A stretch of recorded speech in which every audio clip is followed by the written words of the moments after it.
Hi everyone, it's great pleasure to be on the channel. We are learning public speaking and also learning English.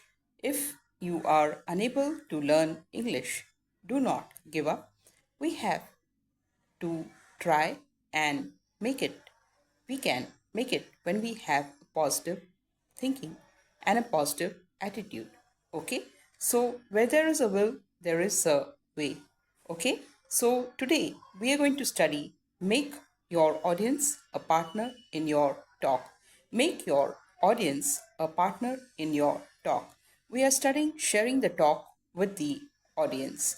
Did it ever occur to you that you can keep an audience hanging on every word by using a little showmanship? The moment you choose some member of the audience to help you demonstrate a point or dramatize an idea, you will be rewarded by a noticeable rise in attention. Being aware of themselves as an audience, the members of it are keenly conscious of what happens. The members are conscious of what happens when one of it its own is brought into the act by the speaker. If there is a wall between the man on the platform and the people out there, as many speakers say, the use of audience participation will break that wall down. I remember a speaker who was explaining the distance it takes to stop a car after the brakes have been applied. He asked one of his listeners in the front row to stand and help demonstrate how this distance varied with the speed of the car. The man in the audience, the man in the audience took the end of a steel tape measure and carried it 45 feet down the aisle, where he stopped on a signal from the speaker. As I watched this procedure, I couldn't help but notice how the whole audience became engrossed. The whole audience became engrossed in the talk.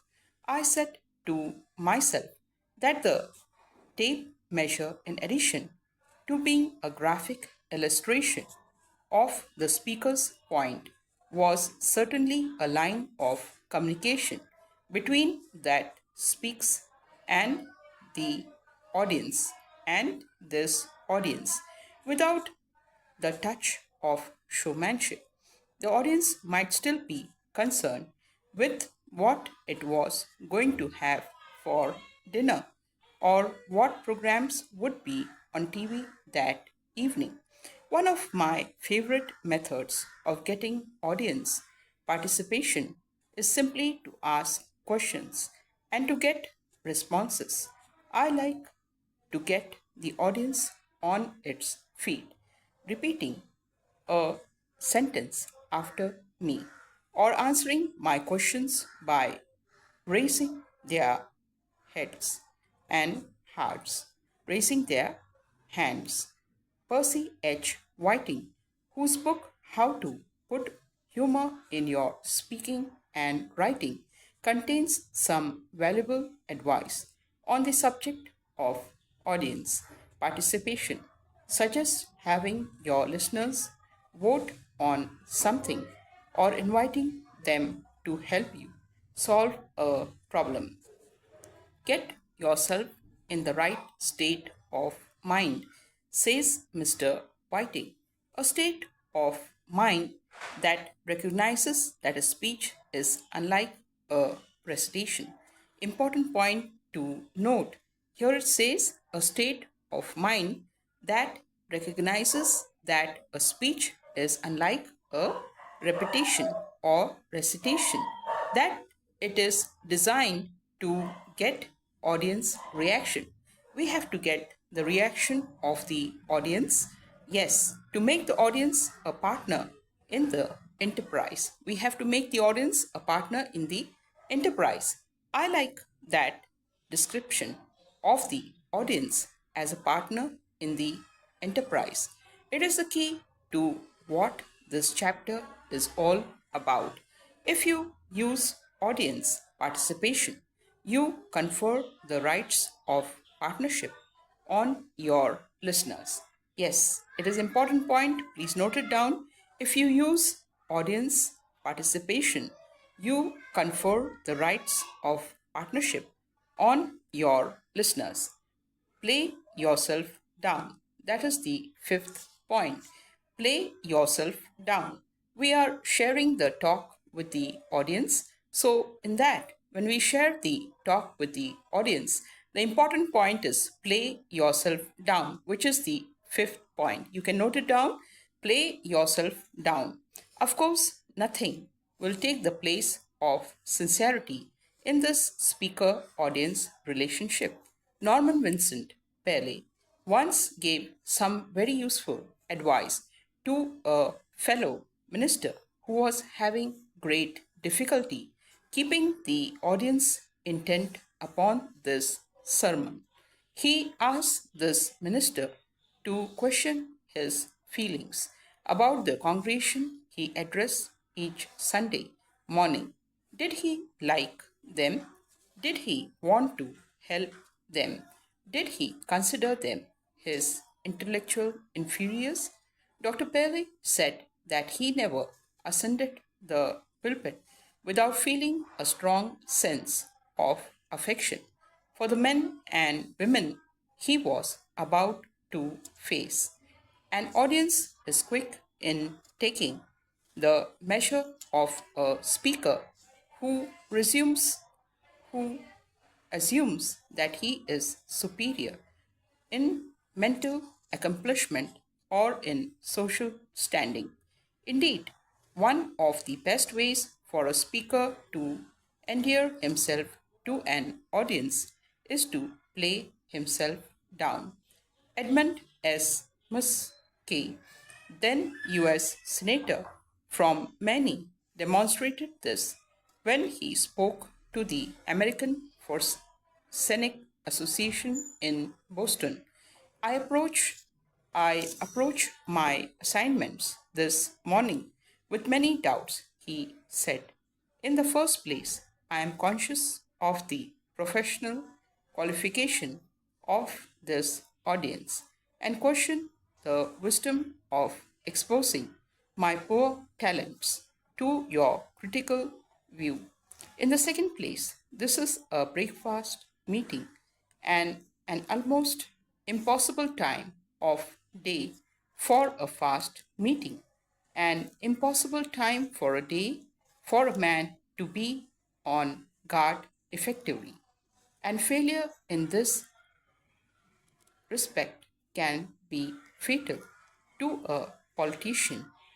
And thirdly, there is my subject, the influence which debating has had on my career as a public servant. As long as I am active politically, there is likely to be a sharp division of opinion among my constituents as to whether that influence has been good or bad. Facing these doubts, I feel very much like the mosquito who found himself unexpectedly in a natives colony. I don't know where to begin. Senator Muskie went on from there to make a fine address. Adlai E. Stevenson played himself down at the beginning of a commercial commencement exercise address at Michigan State University. He said, "My feeling of inadequacy on these occasions brings to mind remark Samuel Butler's remark.